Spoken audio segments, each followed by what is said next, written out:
when I began to look deeply into the relationship between human design and genetics, is the only time that I began to understand how significant the abstract process really is.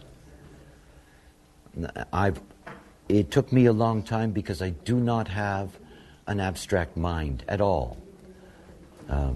I have a very individual mind with touches of logic. The abstract for me, ideas for me, belief systems for me, are things that feel truly alien. Not because I do not respect them, because I do not know, but simply because it's not something that on the mental plane with my intellectuality that I can grasp. So it took me a very long time to come to grips with the power of the abstract process.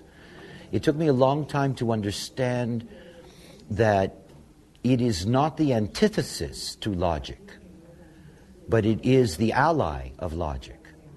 And that I slowly began to see the beauty of the structure itself. It's the beauty of the body graph. This symmetry between logic and the abstract. It's an incredible symmetry. It's like you could fold them together and they meet. And of course, this is one of the great jokes of quantum. If you live in a Newtonian world, the shortest distance between 2 points is a straight line. I mean, that is the great law of linear truth. And yet the fact of the matter is that the shortest distance between 2 points is to fold them together. If you have a piece of paper and you got a point here and you got a point there, the long way is to draw the line. The easiest way is just to fold the piece of paper and bring the 2 points together. This is quantum.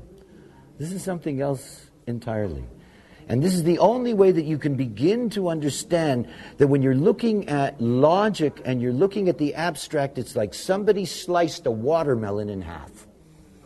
Because that's what it is. It's just something, oh good, Gennaro, thank you. It's just something that just got sliced in half. And until you understand that it is one thing, only then can you begin to see that transcendence is not about just patterns. Because it can't be. It's not enough. The transcendence in and of itself is the pattern established through experience over time. I mean, this is the secret to anything. If you have a logical theory, and theoretically you put it into a controlled experiment, that is not the same as letting it loose in the world to open experience. And we have seen that over and over again with drug tests and these kinds of things, where you have a control group and you think you understand what it does, and then you end up with thalidomide babies. Because in the experience, there are things that the pattern in and of itself cannot predict. That's the magic of the experiential way. And I began to see that because when you look at the relationship between the hexagrams and the codons, you get to see this funny 41st gate. This is the start codon. The start of what? The start of it. It is the thing that gets everything going. Everything that is human. I mean, the thing that's so amazing to me is that our humanness, this very quality that is both comforting and disturbing in the Maya, that this humanness is all about the pattern being taken into experiential form.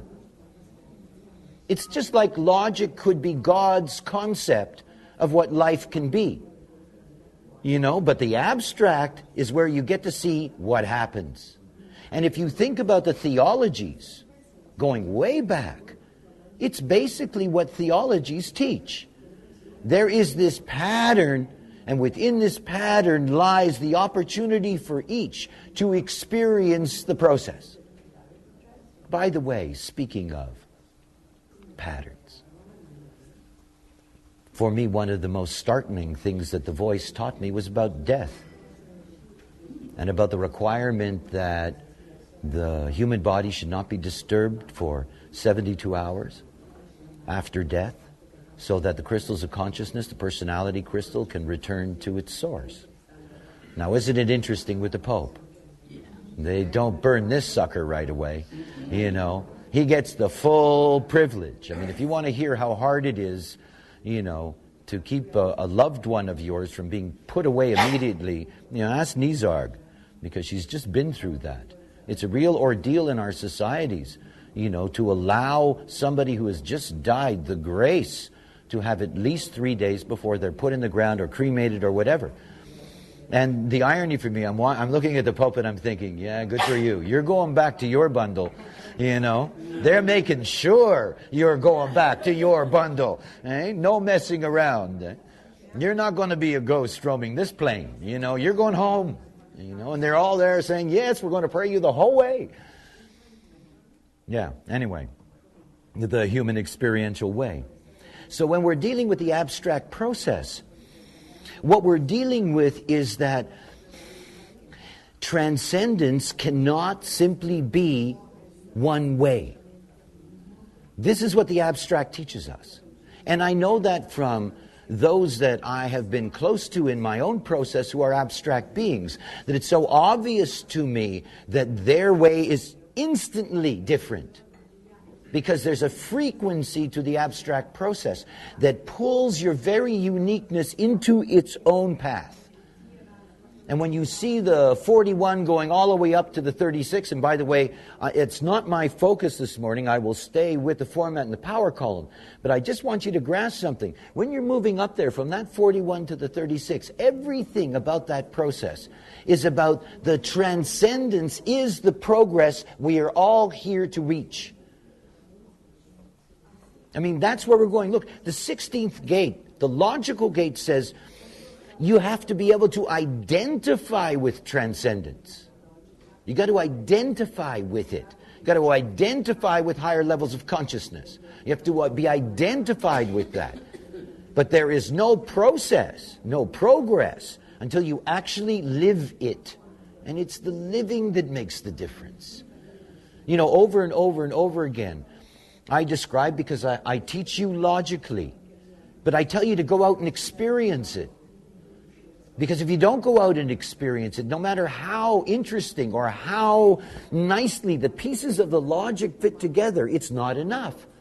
Not only that, when I told people to go out 18 years ago with this process, over the years what comes back is that what it is for them to operate correctly within their strategy has many different nuances. Each and every one of you in living your strategy recognizes things that are unique. This is the power of the collective, is that it brings us to an understanding that the mythology that all of us can wake up is what the collective is trying to do. I mean, this is the job of the collective. The job of the collective is to provide collective transcendence. Now, collective transcendence is a real problem.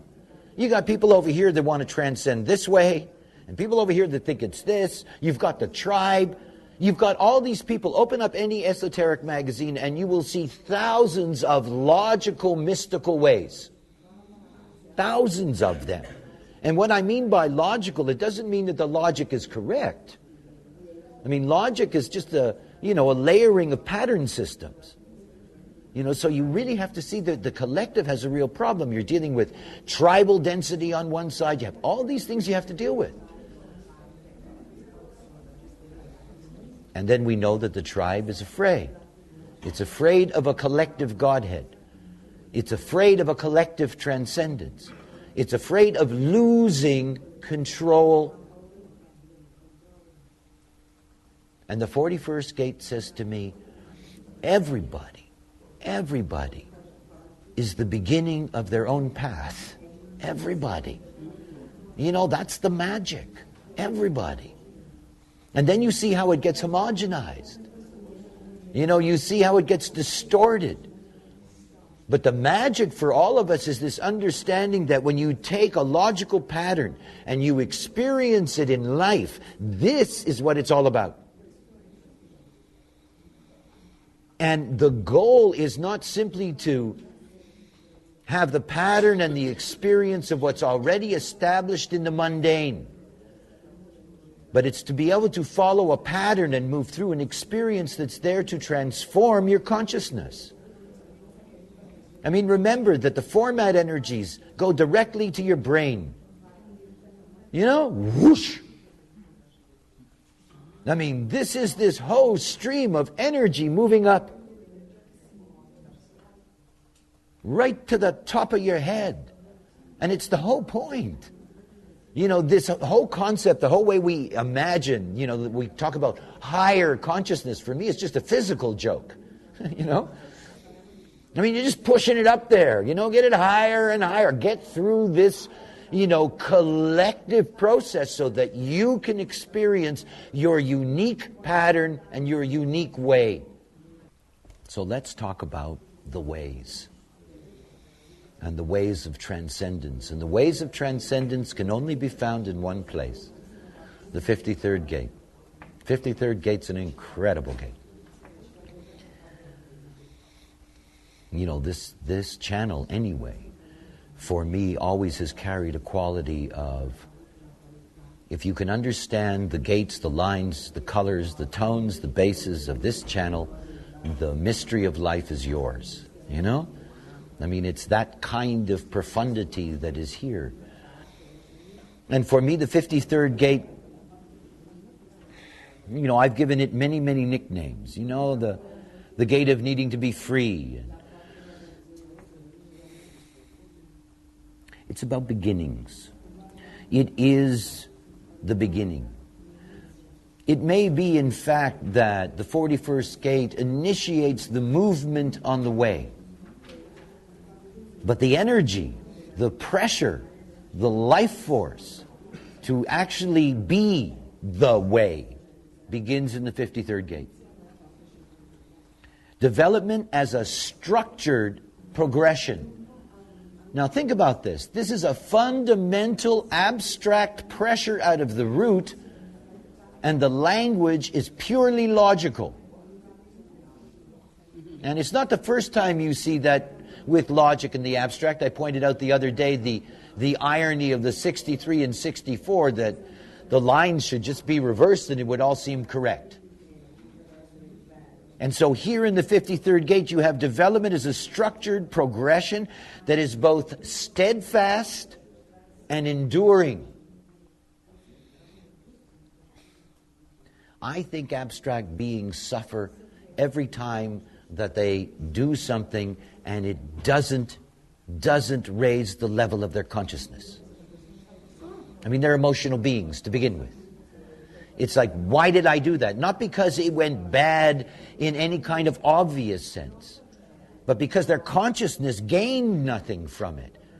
What a horror to go through crisis and turmoil and emotional fire and all of this stuff, and you crash down at the other end and you can't even say, wow, I really saw something in all of that. You know, you wallow around in your pain and whatever it is. Enduring. You see, logic in and of itself cannot endure. Patterns change because we are mutative. They do. The only thing that can endure is memory. Memory for humans is something that is intended to last forever. Now, don't misunderstand me. I'm not talking about our individual capacity to remember. That varies, and it varies according to our design. What I'm talking about is the fact that it is us, humans, and only because of this abstract circuitry, that we actually take memory and concretize it. We call it books, writing, whatever you want to talk about now, film and this and that. We freeze memory. And we freeze memory so that experience endures. Endures. This is the magic of the experiential way, that transcendence is something that can be shared through the memory of experience. And that it's the sharing of the experience that is so important to the abstract. I mean, after all, when you get to the end of the abstract process, you get to the gate of revelation, 33rd gate, in which memory in and of itself becomes the ability to reveal the truth. Difficulty with human beings is not what we take in, but what we can process and access. Every human being, with every breath, takes in so many things, far beyond our capacity in our neocortex to assemble the experience that we've taken in. You store 24 hours every day. You keep access to maybe 10 minutes, if you're lucky, usually 30 seconds. And every day that passes, there is more that you no longer have access to until it all begins to fade into the deep gray access. In the years that I toured, about 10 years of my life, I kept diaries. And every once in a while, I opened one of them up. And suddenly there it is. Concretized memory, you know? I mean, I had long forgotten those things. Suddenly there it is. And this is the magic of the abstract process. See, the only way that the abstract knows how to bring about transcendence for the other, not for themselves. For themselves, it's a unique way. For the other, it's the telling of a tale. It's the sharing of the story. It's the prodigal. You know, it's all of these legends in that sense, mythologies, all the parables, every mystical story you've ever heard. It all comes from here. Knows how to bring about transcendence for the other, not for themselves. For themselves, it's a unique way. For the other, it's the telling of a tale. It's the sharing of the story. It's the prodigal. You know, it's all of these legends in that sense, mythologies, all the parables, every mystical story you've ever heard. It all comes from here. It doesn't come from the individual. The individual isn't going to tell you the story. The individual wants to tell you the knowing. Logic just wants to say, here's the pattern. Look at the pattern. Here's the formula. Here's the formula. Well, that's not enough. The abstract says, do I have a wonderful story to tell you? You know? It's such a good story. You won't believe it. You won't believe it. It's amazing. And off they go. And you see, collective transcendence ultimately is something that when you look at the not-self of it today, you can see that there are all these stories being told now in the collective. It's all fragmented. And of course, the whole thing about the collective is that until the collective has a single pattern that covers everything, you can't get to the point where all the stories are the same story. It's like my joke with teaching courses. You know? I teach a sex course and it's follow your strategy. You know, I teach a money course, it's follow your strategy. You know, you keep on teaching the same course, but you know, it's different. And ultimately, that's where the collective has to go. Doesn't necessarily mean it's going to get there. But you have to see that the collective is all about sharing the transcendence in a way that it is communicatable, and it's communicatable best out of experience. I mean, I'm a very private person, and yet for the last 18 years, I do nothing but talk about my family in public. You know, my kid has this design, and I got to deal with this, and I'm lousy in the penta, and I only do that because it carries more truth than what I'm telling you. Because I live it. And what I'm describing is truly what I live. And it's one of the things that I recommend to teachers. You know, when you're teaching design, use yourself as a reference point. If you use yourself as a reference point, even if you have trouble describing something, they will feel the truth of it because you're living it. And of course, this is what the experiential way is all about. I mean, the difference between meeting somebody who is living their design and meeting somebody who is interested in design. Yeah? I mean, the logic can be satisfied in the interest alone. I know, I've seen it. But living it is an experiential process that's full of fear, emotions, crisis, turmoil, tragedy. You know, that's another movie, and it carries another frequency entirely. So the 53rd gate. 6 lines. The first line is accumulation. This is the foundation of the experiential process. In other words, this is its fundamental purpose. The purpose of experience is to accumulate experience. Isn't that nice? People are always wondering why they're alive, you know? If you're a first-line person, think about this as genetic continuity. You got a first line in your profile. It's telling you something about yourself. You're here to accumulate whatever. If you're a first line, you're an investigator. I've got, 10 first lines. I accumulate knowledge. That's my purpose. I can fulfill my purpose by accumulating. By the way, the accumulation of knowledge isn't necessarily the absorption of it, the experience of it. But if you go from this first line theme, the foundation of what beginnings are about in the experience of being human, it's about accumulating experience. Until now you can go on the internet and you can read about any kind of experience from millions and millions and millions of different beings over the last 4,000 or 5,000 years. We're doing a good job, according to this line, right? The beginning of the process. I like the second line, because the second line of the 53 is success breeds success. And it says something about our species, that if you don't accumulate experiences, if you don't keep on going through the experiences, if you don't build on every experience you have, you're never going to be a success. And that's not about material success. That's about whether you're going to survive or be extinct. We are experiential beings. People are always saying, look at us, we took over the whole planet. We did. Us and the rats, And I'm a rat, so it's okay. But hey. We're really good at building momentum. And you can see that because you ask anybody to describe the main feeling about the last 100 years, and they'll all say the same thing. It's going so fast. If you look at the history of civilization, if you look at the history of humanity, for about 3.5 million years, nothing happened fast.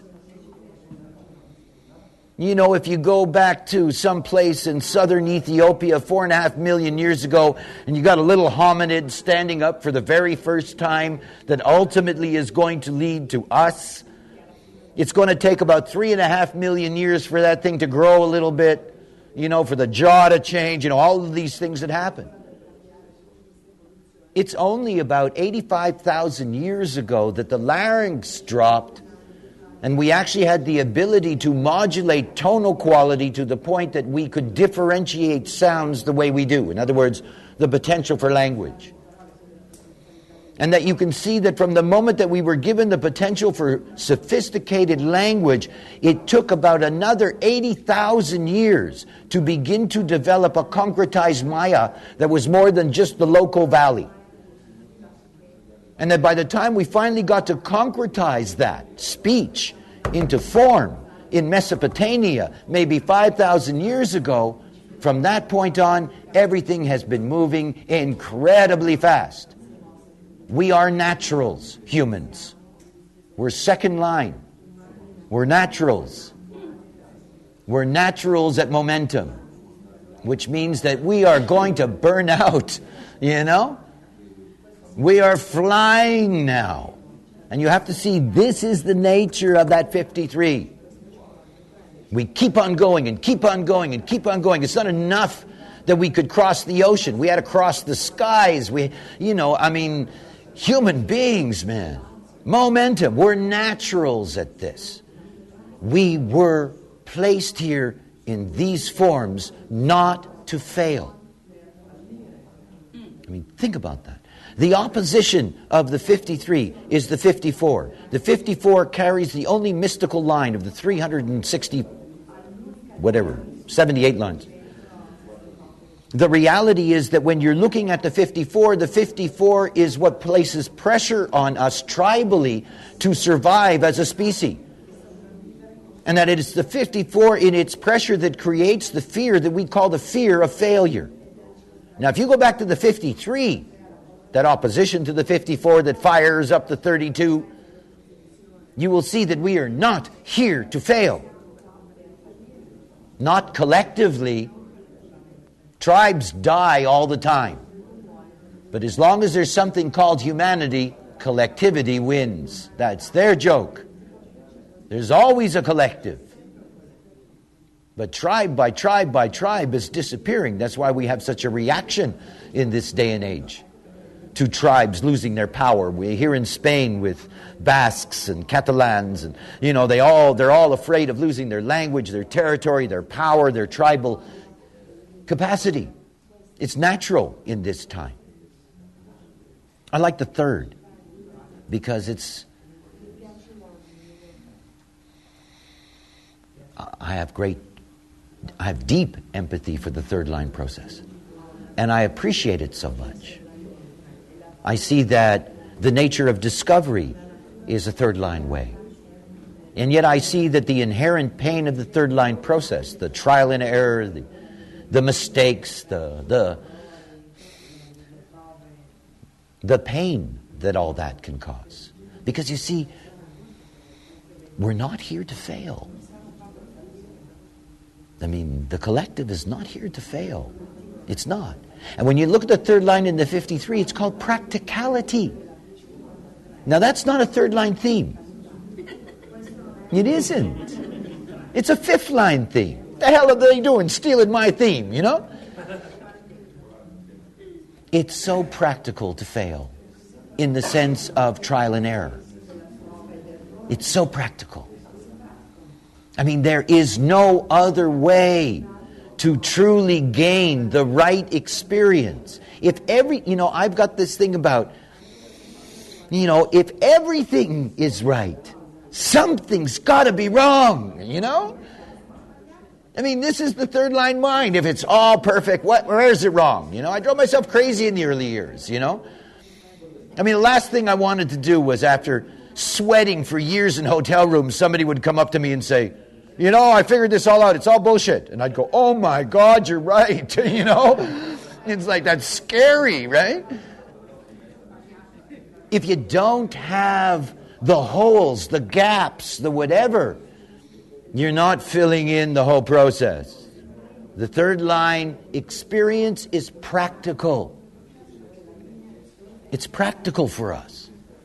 You need to go through it. It's good learning. And it's also practical in the sense of practice. And it's something deep within the third line being. This is where practice really, really, really brings its rewards. When you practice and you make mistakes, you can really do something with that. I mean, so often human beings don't recognize when they've made a mistake, don't recognize when a note just isn't quite right. It's very practical to practice the experiential process. It's like when I realized that, I had two young 1-3 sons, and all I could imagine is, bicycle accidents, had one, these kinds of things where they get banged up, that experience is dangerous for them, but what are you going to do? It's not like you can, cover them in styrofoam and, send them safely out into the world. There's nothing you can do. You cross your fingers and you figure their third line, they should be able to get up afterwards. And that you also begin to see that the moment that they are allowed to actually make those kinds of errors, even the painful ones, that they learn from them. It's one of the things I respect about third line beings. Third line beings on the whole, and I'm not talking about whether they're awake or not, on the whole, third line beings learn something from their experience. Often, what they learn isn't of value because it wasn't an experience that was correct for them to enter into. But if you enter into any experience correctly as a third line being, you have to see how practical that is for you. Whatever is going to happen. And there are practical advantages for you in going through that. The other thing is, I only have two parts of the abstract process. I've got the beginning and the end. I have the 41 and I have the 33. So it's kind of, everything in between is kind of like a sandwich for me to look at. And I've been asked many times over the years, because I was somebody that used a great many drugs. I experimented with a lot of drugs in my life.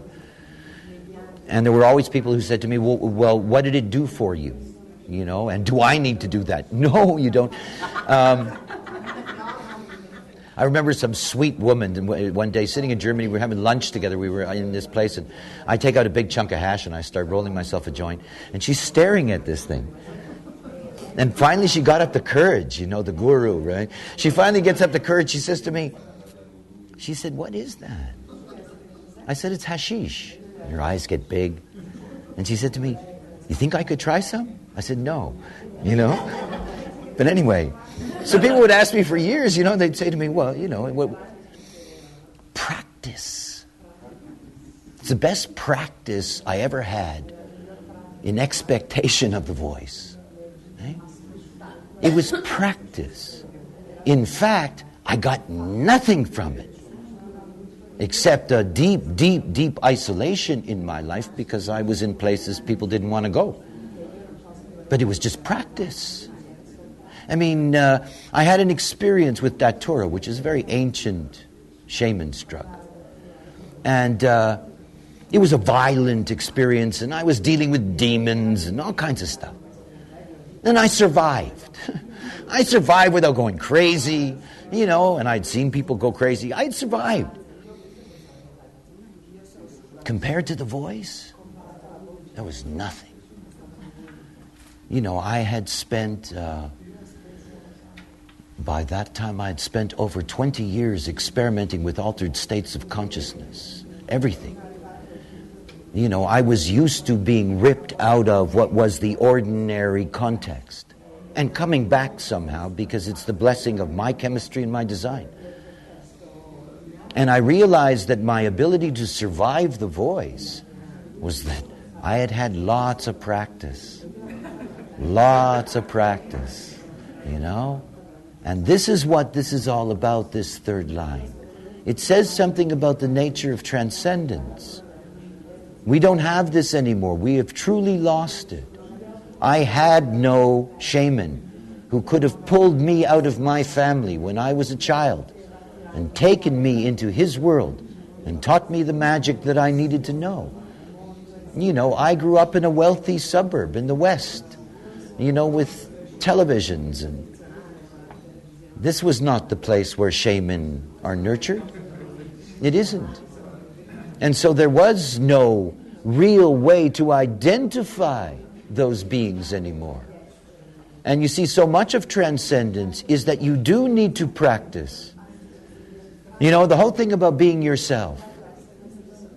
You know, the magic of what life can truly be.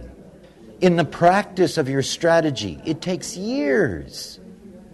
It takes years to get to the point where it's not your strategy anymore. It's just you. And it's the practice that makes it work. Nothing comes like that except shock. And shock, in and of itself, does not endure. Shock is ego business and individual mutative business. You know, what endures is what grows out of experience. Your process and design, and I know so many of you have been in it a long time. You know, what endures is that through years of practice, it becomes you. And this is the transcendence. So this whole business of the third line, to see the third line's beauty, it's so often, you know, we see the third line and we go, oh boy, you know, something's going to go wrong before it goes right. And to really see that something's going to go wrong before it goes right means they're better prepared the next time, each time. It's a learning process. You know, mystical people are always saying to me, where's the learning process? The learning process is you have to keep on going over things. This is the cycle of life. This is the cycle of the abstract. You go over and over and over, and each time it's different, because if it's not different, it's boring as hell. you keep on going through this process. Now remember something about the nature of hexagrams. That lower trigram, it's very self-absorbed. The first line, accumulation of your own experience. The momentum you build. The practicality for you in gaining the experience. Now ultimately, because it's collective, it's going to be shared. But this is very much wrapped up with personal destiny. But the moment that you're dealing with the upper trigram, and particularly the 5th and 6th lines, because they are left angle, then what you're dealing with is that you're dealing with a karmic process. And what I mean by that is you're dealing with a different type of geometry. And the value of experience is therefore different. So when you look at the 4th line of the 53, you get assuredness. Experience brings ease. This is not about practicing to get somewhere, which is a 3rd line personal theme. The 4th line is very different. Experience makes them secure in their ability to externalize. And what you'll notice is that the great experiential guides are 4th line beings. They gain experience, they become very comfortable with the experience, and then they network and they bring you through that experience. That's the way they share that collective process.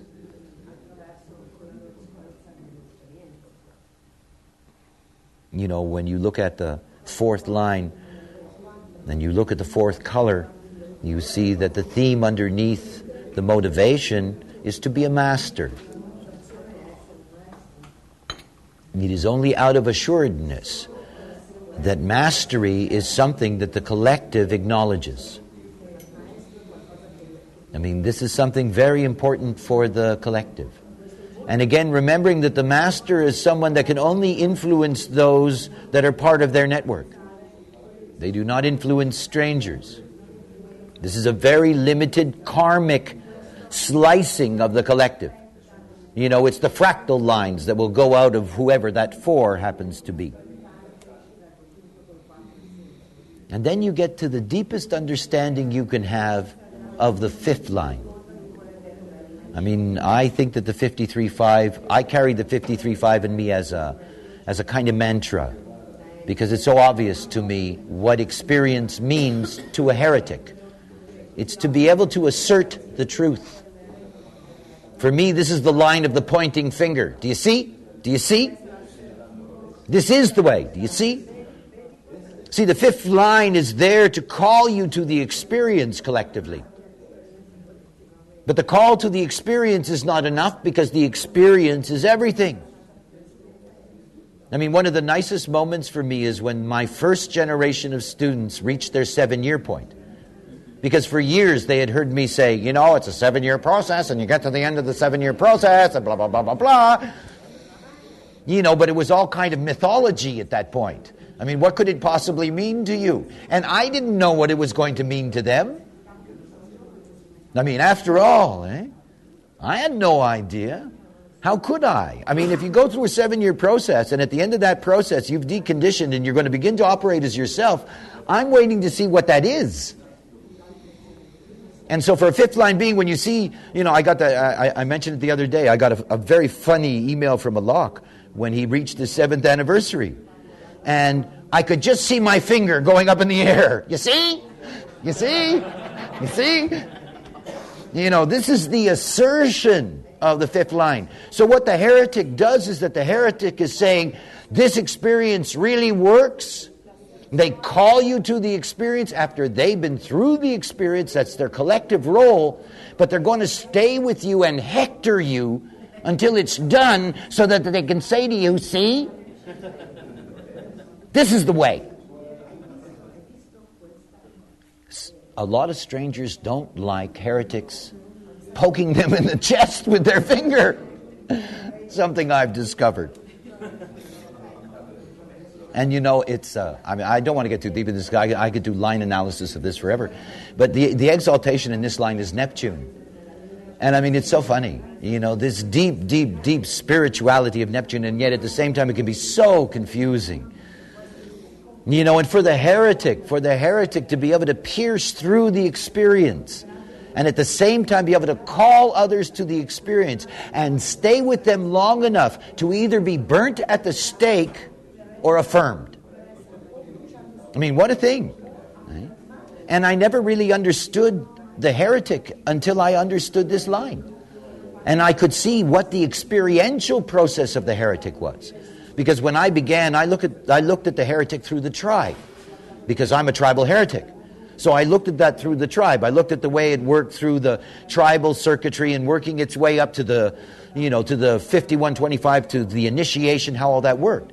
Because the examples around me were like that. The sannyasins I was close to in the beginning, Osho had a similar kind of configuration. So it was like, well, I guess this is the way in which the heretic operates. But I didn't understand the themes until I got to the collective.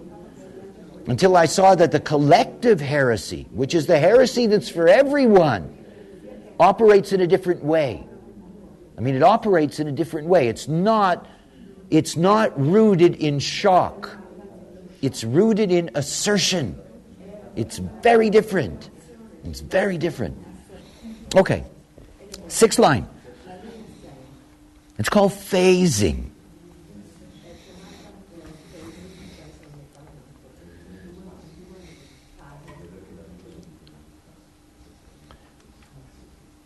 The 6th line beings, they are carrying, in a sense, the real burden of consciousness in humanity now. They're under tremendous mutative pressure, much more pressure than they're actually designed to even be aware of. Because mutation slowly breaks down the laws. Mutation slowly changes the game. Mutation begins to disrupt. I want you to understand how important the abstract is. When a mutation comes, it's the abstract that will change the logic, not the logic that will change the abstract. It is out of the experience that we see that something has happened and the pattern no longer works. And it's only out of that experience, and it's going to be experiential beings who will notice raved children, who will notice a different pattern, who will feel certain fundamental patterns breaking down. This line of phasing is about the completion of one stage that ultimately leads to another. And in the mystical sense, 6th line beings are here to be our examples of transcendence. That's a lot of pressure. When I first started my work, I realized that I had a very special connection with 6-2s as a 5-1. And I began to see that the 6-2s actually had an ability to direct people to design that I didn't have. As a 5-1 heretic, I was automatically distrusted in the sense. I mean, if the 5 is suspicious, the other side is the other is suspicious of the 5. I mean, that's all part of the heresy. But the 6 was different. And it was different for many reasons. It was different because the 6 has been down there in the pit as a 3 in the beginning of its life. And that the 6 seems to have, in its very frequency, a capacity to guide without motive. I mean, after all, the 6th line, the 6th color is innocence. There's something about a 6th line being saying, you better build an ark, God said it's raining, and everybody does it. When the 5-1 tells that story, nobody's really sure. Some want to kill him, others think maybe it's true, it's this kind of thing. And what you have to see is that this line in the 53, this line is telling us about this mutation, this 6th line mutation. And it's really saying to us that this is what the 6th line is here for, to take us into a new experiential domain. And we don't know what it is yet. It's like when you look at the 12-6. and you see that the 12-6 individuality mutation, individual mutation that can bring mutation to others, that the 12-6 says it's time to have a metamorphosis and a totally new way of doing this. And here in the 53-6, you see there's got to be another stage to go beyond this level. So the 6th-line being in going through this process, they're the ones in which the odds are saying you're supposed to be the ones that get there to show everybody else. And that means that 4 6s and 3 6s and 6 2s and 6 3s now are under extraordinary pressure. The vast majority are not self, and they're not taking us to another level of consciousness. They're not. That's what the 6th theme is about. It's always about that. They're up on the roof. They're looking over there. But the 53 says it's not just about looking over there. Go there. Jump. Everybody thinks the 5125 is the void. Oh, I've even described it as that. You know, the leaping into the void. But the real void? I mean, after all, if you start the abstract process, within a few steps, you hit the abysmal. You know? The deep, within the deep, within the deep, within the deep, within the deep. You jump into that hole, you never know what's going to happen to you. And here in the 6th line of the 53, you get the magic of the potential of the 6th line being to endlessly leap. Why do you think I talk about the roof? You know, this coming off the roof. Have you ever seen these pictures of, you know, these old film clips of people who were trying to figure out how to fly before we could fly? And they'd be on the roof of a house, and they'd have big bird feathers on, and they go running off with a little bicycle thing, and they fall flat on the ground. You know, this is a 6th line being. They're all up there on the roof with the feathers, and, you know, they're ready to soar. And they don't. They go, whoa. You know, and until they manage to get back up to that place, you know, it's like a condor. You know, you don't want one to land. You're afraid for them. You know, is it ever going to get back up? The albatross, you know, for me, that's the 6th line being, is the albatross. I mean, nothing more magnificent. They can fly thousands of miles across the sea. But that poor bastard when it has to take off. I mean, what a trip. Miles and miles and miles. And this is the 6th line person. You know, they're up on the roof with these gorgeous wings. You know, they fall flat on their face. It takes them years, if they're lucky, you know, to manage to get back up in the air again. So here is what it's all about. You know, you have to see, you got to get past it's like the whole cycle of design. The next thing is my 14-year students, because I know how different it was for me to go through my first 7 years and then to go through my next 7 years. Because after all, when you decondition yourself as an adult, which is quite a process, I mean, not everybody can do this. You know, you decondition yourself as an adult and you finally get to that point and you go, whew, and yes, it's more comfortable, and yes, it's easier, and yes, it's nice, and then it starts. I mean, that's when it starts. You know, and then you go through the first 7 years of the start part, and you think, okay, now, you know, this is really cool, now, and then the next one begins. I mean, after all, this is what the 6th line tells us. Each stage, you go through the process, and you raise your consciousness with each stage that you complete. You know, everything that you need to understand about what it is to expand consciousness is here, just in this hexagram.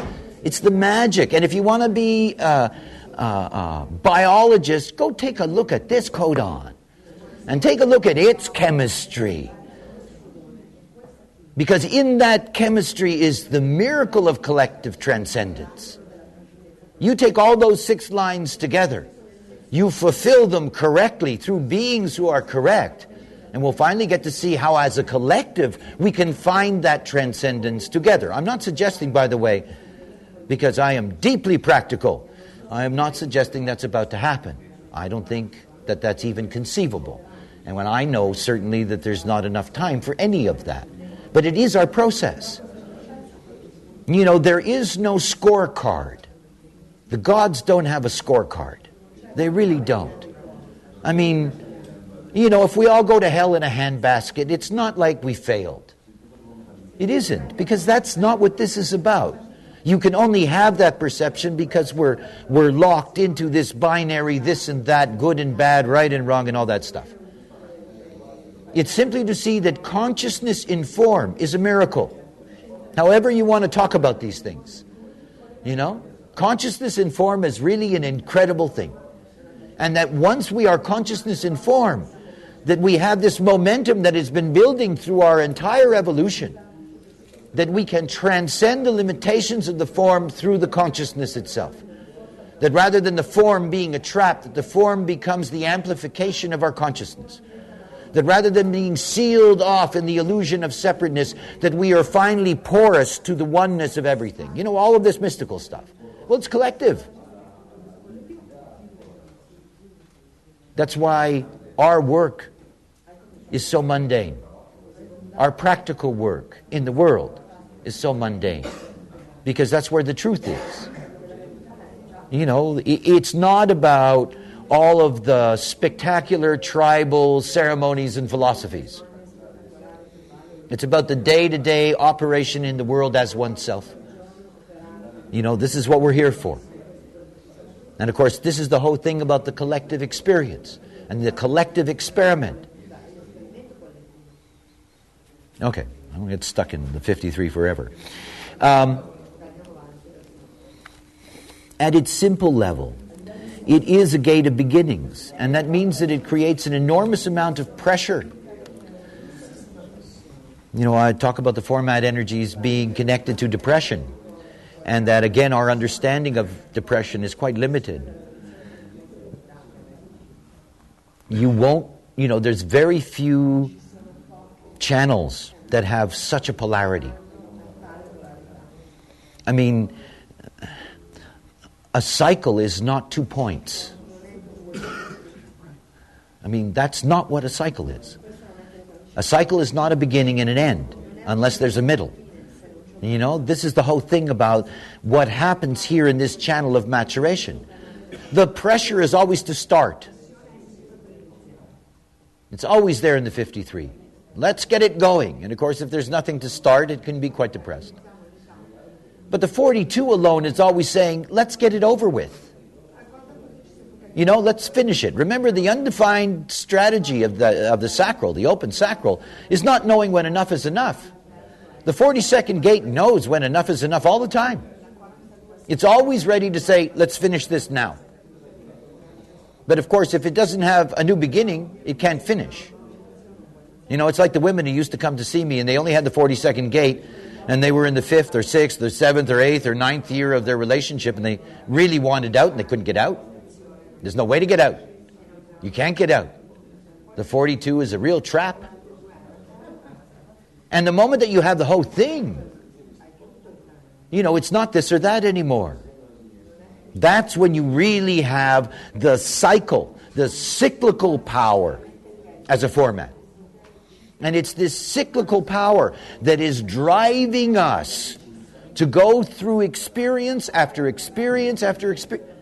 Have you ever noticed? I get up every day and I do the same thing. Don't we all? So much of what we call our lives is a repetition of yesterday with a few variations. I mean, after all, we all know that. As a matter of fact, many human beings find that kind of process to be frightening and intimidating, you know, and boring, and you want to get out of it and you want to change it and you can't stand it. I'm doing the same thing every day, every day, every day, every day, every day. That's the human experiential way, folks. You know? It's called practice. It really is. Day after day. You can't imagine how good I've become at making my breakfast in the morning. You know? I've had all this practice, all these years. I know where everything is. I tell you, if you've ever seen an ego manifester make breakfast, if you film it, you've got to slow it down to get the blurs out of the way. You know, I can fry 2 eggs and toast and put it on a plate and eat it and wash it faster than most people can wake up. You know? Gone, done, shoom. You know? Practice. It's great. I mean, by the time I had my 3rd child, I was beginning to be really good as a father. Practice. It's the human way. You know, by the time I had my 4th wife, I was good at being a husband. Practice. It's the human way. And you see, we think the practice is terrible. The not-self is bored with all that. I don't do that. It's a terrible life. I need a vacation. And then you take the same vacation you took the year before, right? The exact same thing, right? You go to the hotel. I mean, that's life. There was this wonderful Jacques Tati. He was a very wonderful French director in the 30s and 40s. He had this character of his who never said anything, who was hilarious. And there was this wonderful scene where he had to travel from airport to airport. And he was always lost because they were all the same. I mean, it didn't matter what country you were in. You know, it was all the same. You know, this is what the collective brings us. You know, until there are these patterns that everyone begins to experience. And you begin to practice at it. I mean, there's people practicing Halloween. When I arrived in Europe, nobody celebrated Halloween. Nobody. I mean, it wasn't on the calendar. Kids didn't run around and knock on your door. There were no funny masks. And now, there's Halloween, you know? This is the way the collective works. And then you practice. You know, you practice at whatever it is. It's this repetition in life that is so uncomfortable for most people because they don't appreciate it. There isn't much for us to do. You know? I mean, think about it. There really isn't much to do. Most people's lives are very limited. There's not a hell of a lot to do. You know, you might be lucky enough to have 1 or 2 or 3 or 4 people in your life that you really care about, that really care about you. You probably end up most of your life basically thinking about the same things, doing the same things, working at the same place, looking at the same person. I mean, it just goes on that way. That is this life. That is the mundane plane. The mundane plane is the living abstract environment. And it's all boring. It is. I know. But then again, it isn't. It all depends on how you see it. It just depends on how you see it. Everything about consciousness is seen. You know, it's so obvious to me that these mundane things that you keep on doing over and over and over again have a value in and of themselves. The longer you do something, the less you have to think. I mean, it's one of the things you get to notice. When I first started to play the guitar, I always had to think about where my hands were. You know, 45 years later, I don't even think about whether my hands are even playing. Because you don't have to. Practice. And you see, for me, everything is like the guitar. I mean, many years ago in the countryside, I had a very strange experience. I was long before human design. And I was very, very, very drugged. LSD, I think. And I was in a kitchen of a friend's house. And I can't stand dirty kitchens. I mean, I can't stand them. I mean, I can't eat in a kitchen that has dirty dishes in it. And I walked into this kitchen and it looked like the Holocaust, you know. And in the peak of my trip, I begin to clean all this kitchen. And I had all these dishes. I had more dishes than space, right? So I suddenly get into this very slow motion Zen game of placing all the clean dishes in patterns and all of this stuff.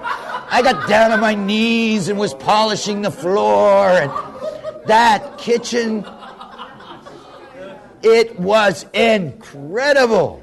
And I walked out of there and I thought, days later, it was one of the most beautiful things I had ever done. I mean, really. And it was the most, it's just cleaning. It was so beautiful. From that point on in my life, I never again ever resented or felt bad about going into my kitchen and cleaning my kitchen, and cleaning the dishes. There's some very basic magic. And every time that I do it, when I'm finished, I feel so good. Now, it's not about anything. It's just, I just cleaned some dishes. But it feels as good to me as somebody walking by me and smiling. You know what I mean? It's not a big deal. It's this little thing. And you see, until we can capture the beauty in the little things of our lives. I mean, it's what the taming power of the small teaches us. The little things, to pay attention to the little things, because all of these little things carry magic with them. And it's not obvious magic. It doesn't have to be. But you see, the moment there is resistance in you to what life is, there's something that you're cut off from. And whether that's screaming children and diapers and this and that and God knows what, because there's all these things in life. The computer that suddenly dies in front of you. All of the things that go on. That there is this magic in all of it.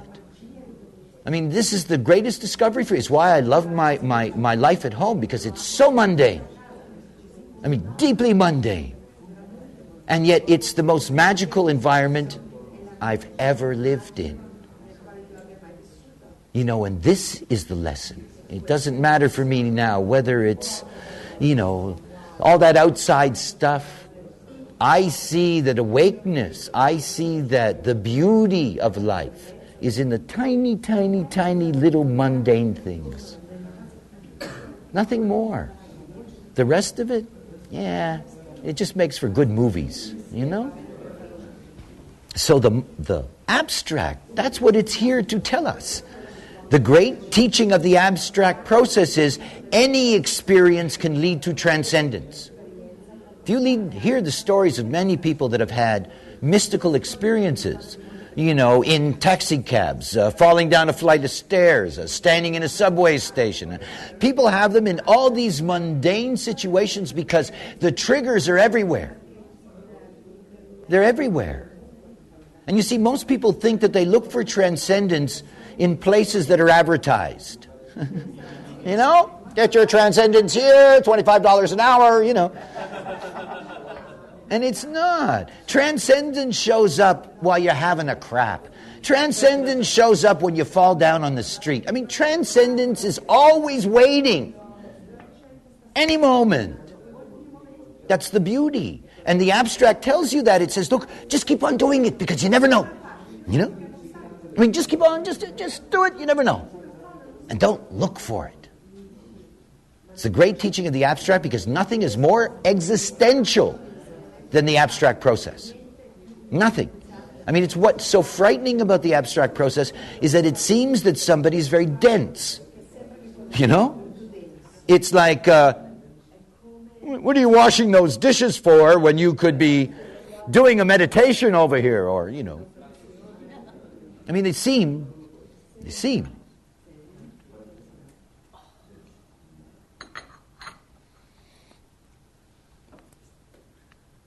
The 42nd gate, the first line is diversification. You accumulate to diversify. Out of the accumulation of experience comes the diversification of experience. And we are a great diversity. As I said, if you really want to understand the nature of being, here's your place. You look at these two gates. You can learn so much from them.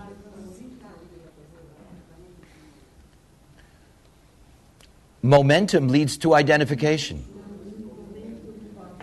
To be able to identify specific experiences, to be able to identify the gains from the experiences, to be identified with the experience. He's the guy that had an encounter with the voice. You're identified with the experience. And then the experience becomes a story. Well, late at night one day.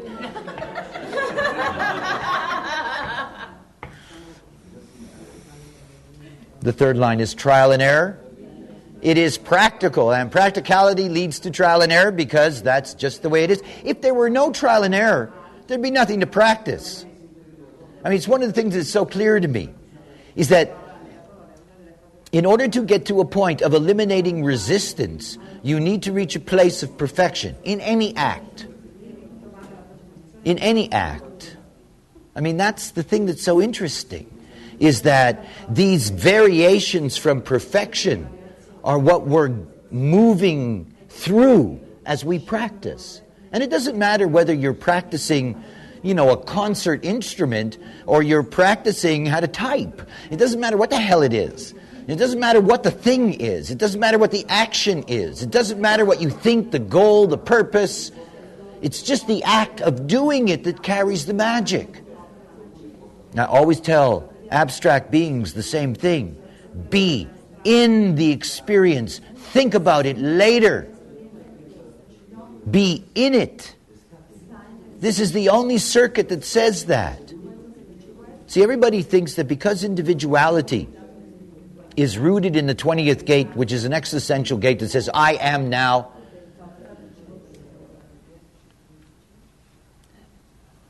Individuality is rarely existential in its application in life.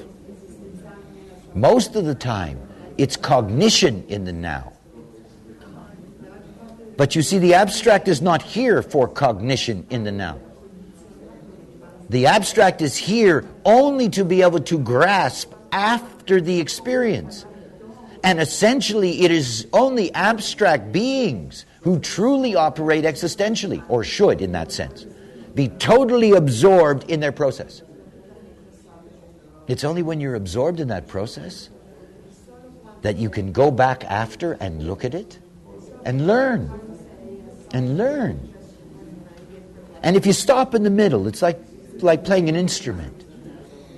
If you stop in the middle and say, oh, that was a bad note, and then you start again, no. Because every time afterwards you get stuck in the same place. And anyone who's ever practiced an instrument knows that. You cannot do that. You set up a block in your own brain that'll just stop at that place again. Yeah?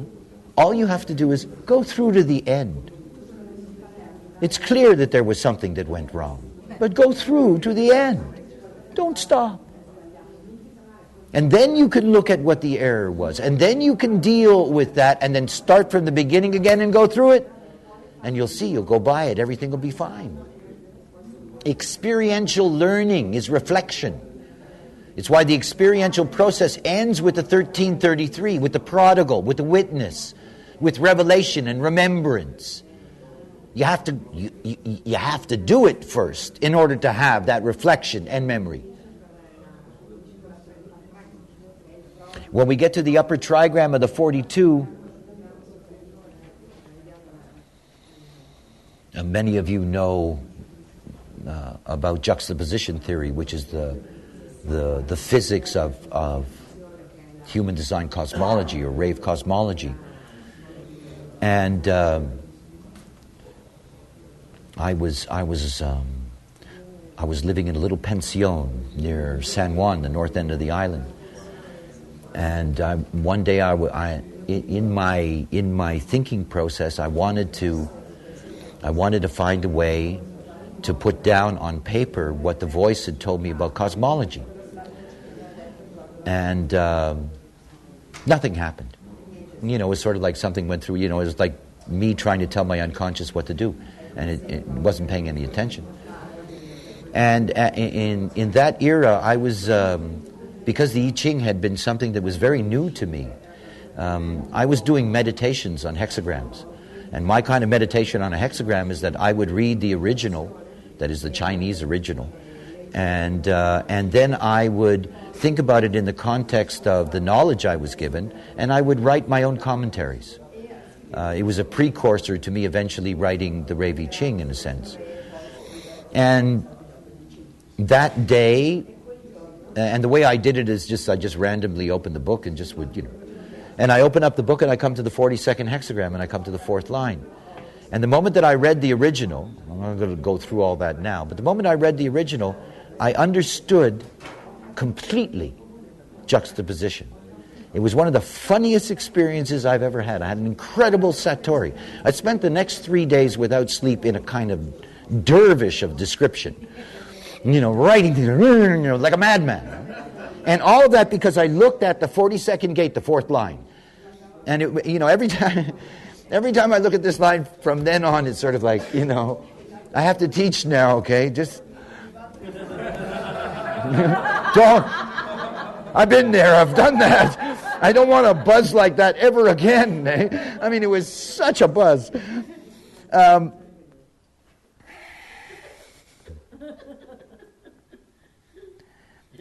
The middleman, the quintessential manifestation of the mediator, and to really understand that no experience is selfish. And it's one of the things that I like, actually, about the collective process. That experience can never be selfish. And of course, it takes the transpersonal quality, in that sense, to bring that out. It's a 4th line theme. And it really means that the goal of the 4th line experience is to be able to bring together the extremities, if you will, of the collective.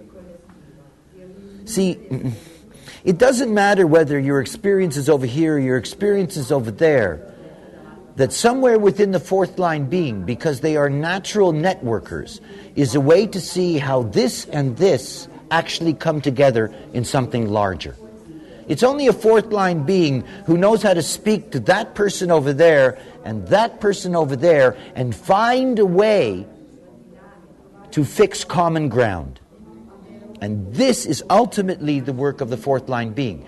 The difficulty for the not-self 4th line being is that they assume they're an authority.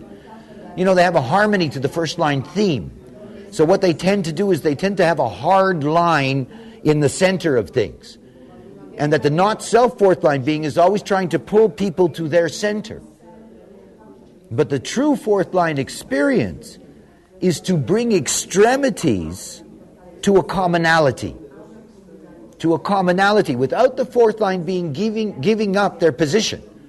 It's just about being able to see out of their position how they can network to either side and bring them together. In other words, it's like the comment I made yesterday about this, these holy guys who were commenting on John Paul's death. And one of them said, well, we all share one thing in common. We all share the worship of the Father. This is the kind of thing that only a 4th line being can say. And only a 4th line being has a chance to make that stick. So it's very important to see what the 4th line collective responsibility is. It's to try to create this umbrella in which there's room for diversity, but room for diversity within an overall picture, an overall framework. And of course, it takes a long time. It takes a long time. This is all about maturity. It takes a long time for the consciousness to mature because, as you can see, consciousness is the direct result of practice. And the longer you practice, the better you get, the more comfortable you are, the more relaxed you are. The moment that you settle into the choicelessness of your life, you'll already see how easy it is for you to accept the mundane. And remember, when I say the acceptance of the mundane, it's not about you're serene as you do everything. That you're walking around with a blissed out look on your face. It's not about that. It's not about changing your characteristics of whether your potential is anger or frustration or bitterness or disappointment, or you're an emotional bomb, or you're a buzzing sacral, or whatever the hell it is. There's all these things. It's not about that. It's simply about the surrender to, the simplicity of what life is. Because most of life is simple. It's simple. And at the moment that you begin to practice that simplicity as an accepted way, you get to see it's not simple at all. It's really beautiful. There are so many things to see and to grasp in the very, very simple programs that we have each day. Why do you dress the way you do in the morning? Do you pay attention while you do that? I mean, do you know what you're doing? Do you know what kind of energy you're putting out? Do you know what kind of energy you're going to take in? Why one color one day and another color another day? And why this combination or that? I mean, there are zillions of little things in life we stopped thinking about a long time ago. You know, I watch that with my little boy. He's very interested in what he puts on every day because he can put it on himself. You know? And he likes it because his brother's a clothes horse, so he likes it. You know, it's like I'm gonna look really good too, you know? And then when I watch him and I see his joy in all of that, I realize, where's mine? I open my cupboard. It's just black, right? But you know, I have a game that I play with myself. What message am I going to wear today? You know? And I'm very aware of the messages that I'm wearing. And it becomes a part of my ritual of, you know, the way in which I am going to appear is not something that I'm bored with. It's not something that I'm doing because I'm covering my flesh. It's something that I can get back to at least some. I'm a lot older. Some of the joy of what that is. And there's joy in all these things. All of them. And it's not, again, it's not this kind of, oh, well, that's great, you know. It's just this, it just feels good. It feels good to see that whatever life is, it's worthy. It's worthy of experiencing, of living, of taking in. You know, there's all kinds of people running around thinking that they're missing stuff. You know, I missed out on this and I missed out on that and I'm missing this. You know, I'm missing it because I'm here stuck at home with my life, whatever that happens to be. Well, it's not true. We have no choice over where we are.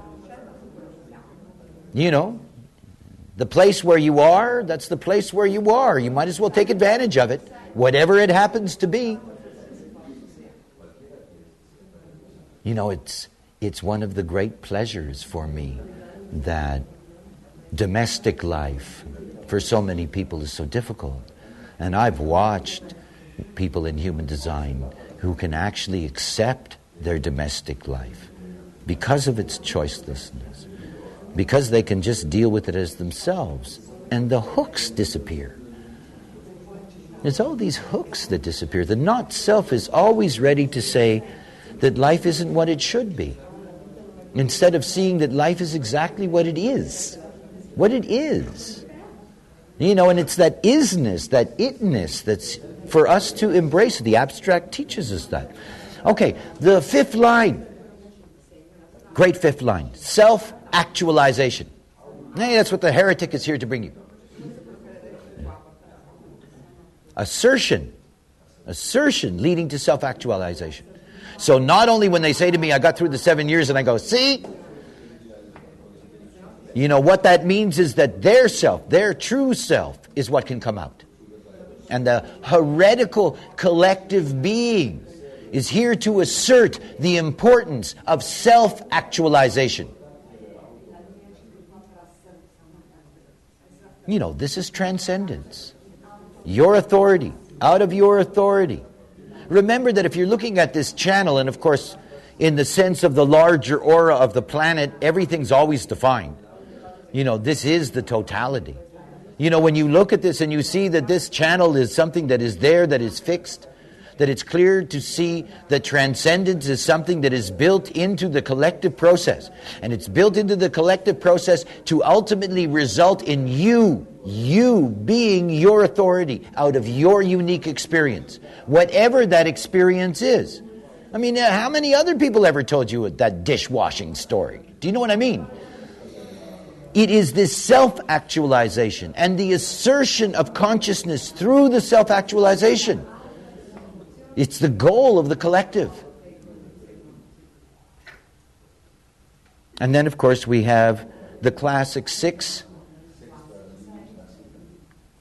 The only thing worth nurturing is the phasing that goes with one stage to the next. We're here to nurture humanity into being mutative and transcendent. I mean, after all, otherwise 6 lines are never going to be the role models that we need. They're not going to be the trusted leaders that they're designed to be. You know, this is why they are under this mutative pressure. This is why they are being biologically oriented towards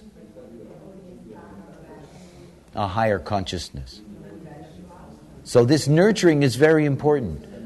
You know, it is the ultimate role of the collective 6th line, is to nurture transcendence in others.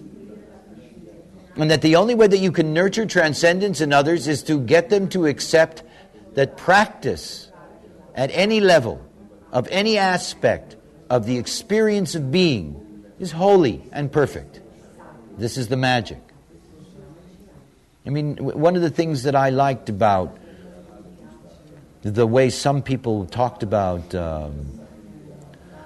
John Paul's death was this comment about the beauty and the sanctity of suffering. Now, not that I'm a fan of suffering, but it is a way of grasping that it doesn't really matter what the experience is, because the experience is an illusion. It doesn't matter what it is, but it is how we take that experience in, how we deal with that experience, whatever it may be. And that every single experience, because this is the deepest collective teaching, every single experience is a gateway to Satori, is a gateway to transcendence. You know, you can see that in the way in which the Zen mythos works, where they try to slap you with one hand, all that kind of games they play, little koans to try to snap your brain into place. Because anything mundane, a leaf falling in the wind can be the great Satori of your life if you get to see it. You have to see it. You see, and you don't see anything if you're responsible for your life. You can't. The moment you think you're responsible for your life, you're blind. You don't see it. You can't see it. And there is no transcendence. Everybody is trying to finish something so they can do something exciting. I can't wait. Next week I'm going to learn. And what about today? Oh no, next week it's really going to be, and it's going to be terrific. And then you see them after they come back from the thing after the next week, and it's like, next week there's something really terrific coming. It's right here, right now, all the time. That's the magic. And the collective knows this. See, the tribe doesn't know this. The tribe thinks that magic only happens on holidays. Really? I mean, this is the tribe, It's a holiday. Let's get together. There'll be magic, I mean, that's the tribe, And in their own way, yeah, all right, whatever. I mean, if you're all in the aura and you're all praying to something, it's quite a buzz. I mean, the moment you put a lot of auras together, it's quite a buzz. But you see, the collective is here to say, no. And of course, the tribe doesn't like that, because the tribe can control your transcendence on holidays. Yeah. And they don't like the fact that the collective says, look, I'm sorry, but you can get it on your own. You can get it at home. You can get it in any activity. And of course, this is deeply threatening. It's deeply threatening to the tribe. It's what split Christianity. The moment that people could print Bibles, people would buy them. They would have their own ability to interpret the gospel. And no longer were they being controlled by a priest who magically could tell them what the gospel was. and that they could differ in their opinion. Whoa. You know, the Catholic Church has been trying to recover from that forever. No, give it back to us. It's our authority, right? We know what God said. The collective, at its best, will wipe all of that away. It's why we have this great fear and resistance to globalization. You know, those tribal beings who are deeply enmeshed in the tribe, you know, this is a wave that stinks to them. It's scary. It's deeply threatening. Because ultimately the collective is here to show us clearly that each and every one of us are capable of transcendence in our own lives, in our own space, in our own way, in our own process.